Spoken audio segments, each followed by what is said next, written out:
Hi everybody, welcome back to the studio. We're going to continue with the Threadbare Signor. Last week we had him on the heated table. We'd applied an interleave to strengthen that canvas, and this week we're going to look at filling all those losses and all that damage. And when I look how much there is, it's going to be quite the task. We've got large sections of bare canvas, small little pockmark areas that are quite deep.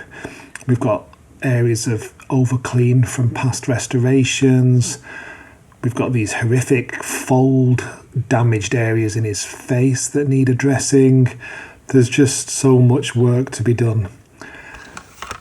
So the first thing we're going to do is use a conservation grade filler, and I'm going to go for easy small losses first. So this filler is fully reversible, it dries quite quickly, you can bring it up to level quite nicely. So this is my trusty spatula, and I'm just going to slightly overfill some of these small ones, being as neat as I can, because removing the excess does take time as well.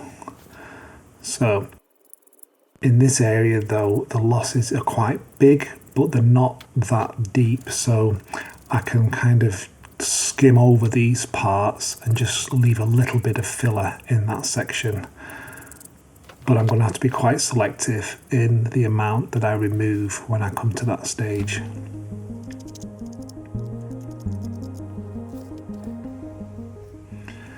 But with the amount of losses on this painting, it is going to take hours and hours to fill all these small sections.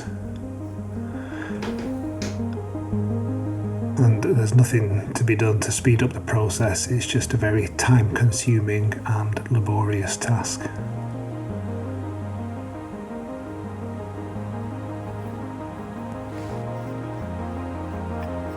So those big sections there that you can see, there's a couple of different ways we can tackle those. We can use the filler and do like a skim coat on the bottom to form like a base layer, or we can apply a gesso primer to it to give the fill something to attach to. So I'll show you both methods as we go along. Okay, well, I've done a couple of hours filling there. Just trying to get the main sections filled probably as the first pass. I'm going to remove that residue from around the outside and see where we're up to. So the small little impacts, they're quite straightforward. They're going to be fine. It's when you get a big vast expanse.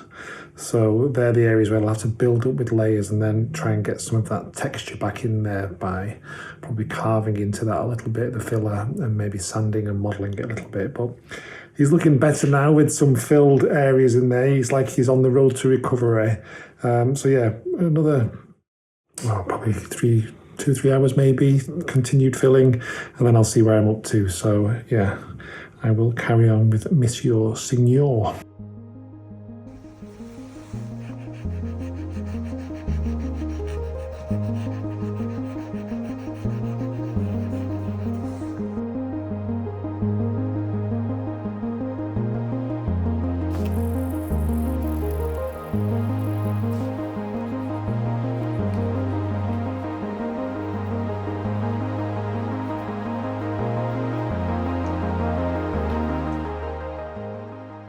So with these large sections here, I want to provide a good tooth for the filler to adhere to. So to do this, you can use a gesso primer, and this just forms like a nice base layer, like you would if you were doing an oil painting.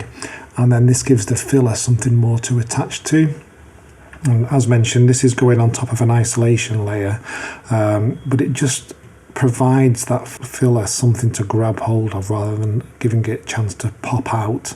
And then, because these areas are so big, I'm using a large palette knife and I'm just filling and trying to match the level of the paint surface.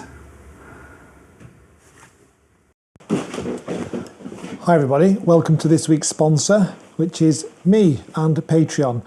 If you've not been over to Patreon yet, I've got lots of exclusive videos on there, paintings that you won't have seen, some tutorials. I've just done a big tutorial on gilding a custom tabernacle frame, which has gone down really well. There's merch like this available to buy. If you want one of these Bloomfield Art aprons, these are back in stock, handmade in the UK, high quality cotton drill, loads of pockets, adjustable straps, quality item. Do some baking, do some gardening, do some painting. Look at that, nice. They're available. There's paintings coming in from all over the world that might not appear on YouTube. There's one in here that I can't wait to get to as well. So if you haven't been over there yet, there's a great community of people. If you want your questions answered, if you want to have your comments answered, head over there and I am happy to discuss any aspect of the channel and my restoration practice with you. But now back to the Threadbare Signor. He's over there. Thanks, guys. So before I get him back on the stretcher, it just needs a little bit of tidying up.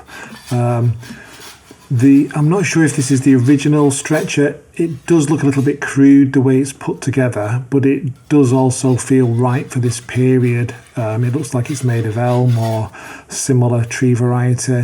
It has quite a few small woodworm holes in it, which is normal for something of this age. Perhaps the frame and stretcher were original to the picture. I'm not entirely sure. Maybe it was removed and folded up and then later reunited. I guess we'll never really know.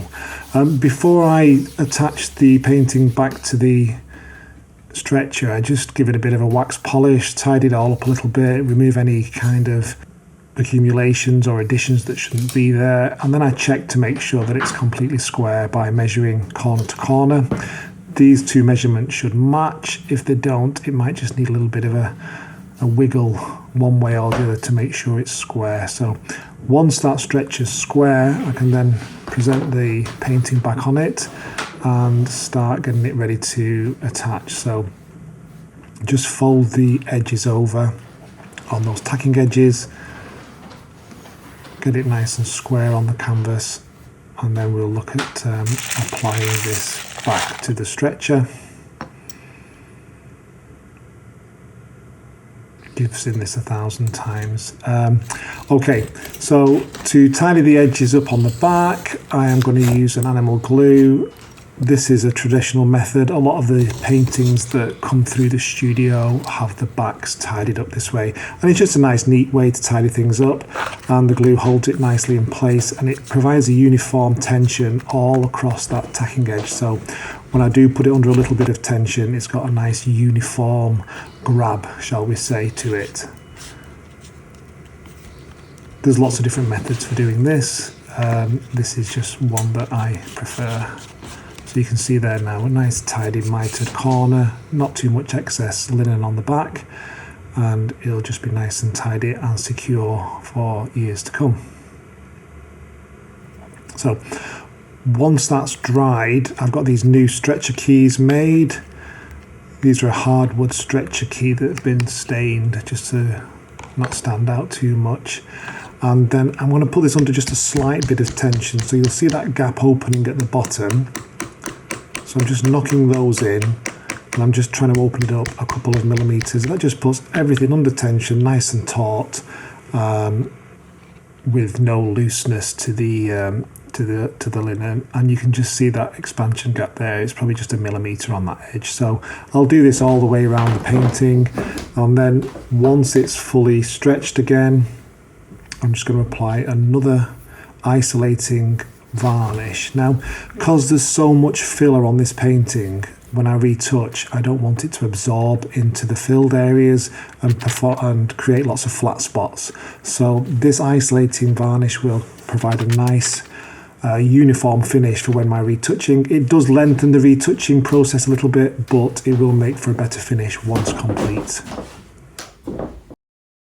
And this is how he stands after all that filling and removing of excess residue, restretching, and prepped now for retouching. So the retouching process, I'm using pigments bound in a conservation resin. It's all fully reversible. But as you can see, because I've put that isolating varnish layer on, the first coat kind of appears like a wash almost, because it's just sitting on top. It's not absorbing into the filler. So these pigments dry fairly rapidly. In a couple of minutes, they'll be tacky, and then I can go over and give a second coat. So the first pass is just roughly attaching a pigment and a colour. This will dry, and then once that's fully dried, I'll be able to go over with a more opaque, as you can see here, pigment base, and that will attach to that paint surface and be closer to matching the original colours that I'm looking for. So again, we're going to do a first pass matching some of the colours, modelling in some of the garments roughly, and then once that's dry, we'll go over the top with the actual more opaque retouching layer and matching some of those details.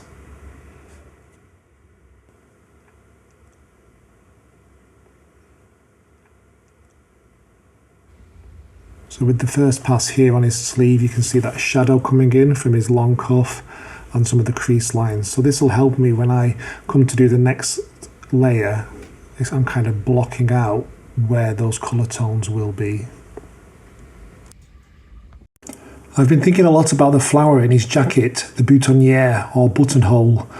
These were made popular in the 18th century by Madame de Pompadour, who brought exotic flowers into the French court. As you know, there is lots of symbolism attached to flowers in art. A vase of carnations can mean divine love, which was a popular motif in Italian Renaissance painting. The carnation could also symbolise earthly love and marriage. A bride often carried a carnation on her wedding day. This got me thinking that perhaps then this is a wedding portrait. The Threadbare Signor is wearing a carnation as a symbol of his love. The snuff box is a symbol of him sharing his wealth. And his lace cuffs are rolled up to say he will work hard to provide for his marriage. I do like the idea of this being a marriage portrait, and although the sitters were sometimes posed together, they were also painted in pairs, which means the partner portrait to this painting could be out there somewhere, lost. Which then started me looking for a suitable wife for him. Now that was a complete rabbit hole, but a nice break from retouching. And I did find these though, and I think perhaps this one would have been a suitable candidate for a wife. She looks fun and equally exuberant. Madame Threadbare, maybe. I'll let you make your mind up about that, but it was certainly fun to try and find a partner portrait for him. So I'm going to start to now put the second coat on the retouching, and this goes on a lot thicker, it's more opaque, and it adheres more to that first coat that we laid down. And I will start blocking these colours in now and then begin to model the missing sections. So you can see that cuff and his elbow now looking a lot more solid. Large sections have had a second pass on there, but there's still a lot of work to do.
Right guys, I think we're going to have to leave that there for this week. I was really hoping it was going to be a two-parter, but as you can see, there's just so much retouching work that's required on this painting that I've only managed to get the first pass in there really. But you can see he's looking much better, he's looking much improved. But yeah, there's still a long way to go with this painting. So I'm going to carry on filming this next week and do some more retouching on there for you.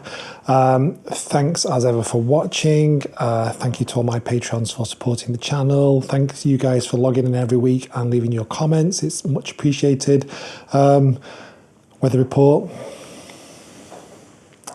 Glorious, absolutely glorious in Manchester, which is nice. It's been like this for about a week now, and yeah, I imagine this is our summer.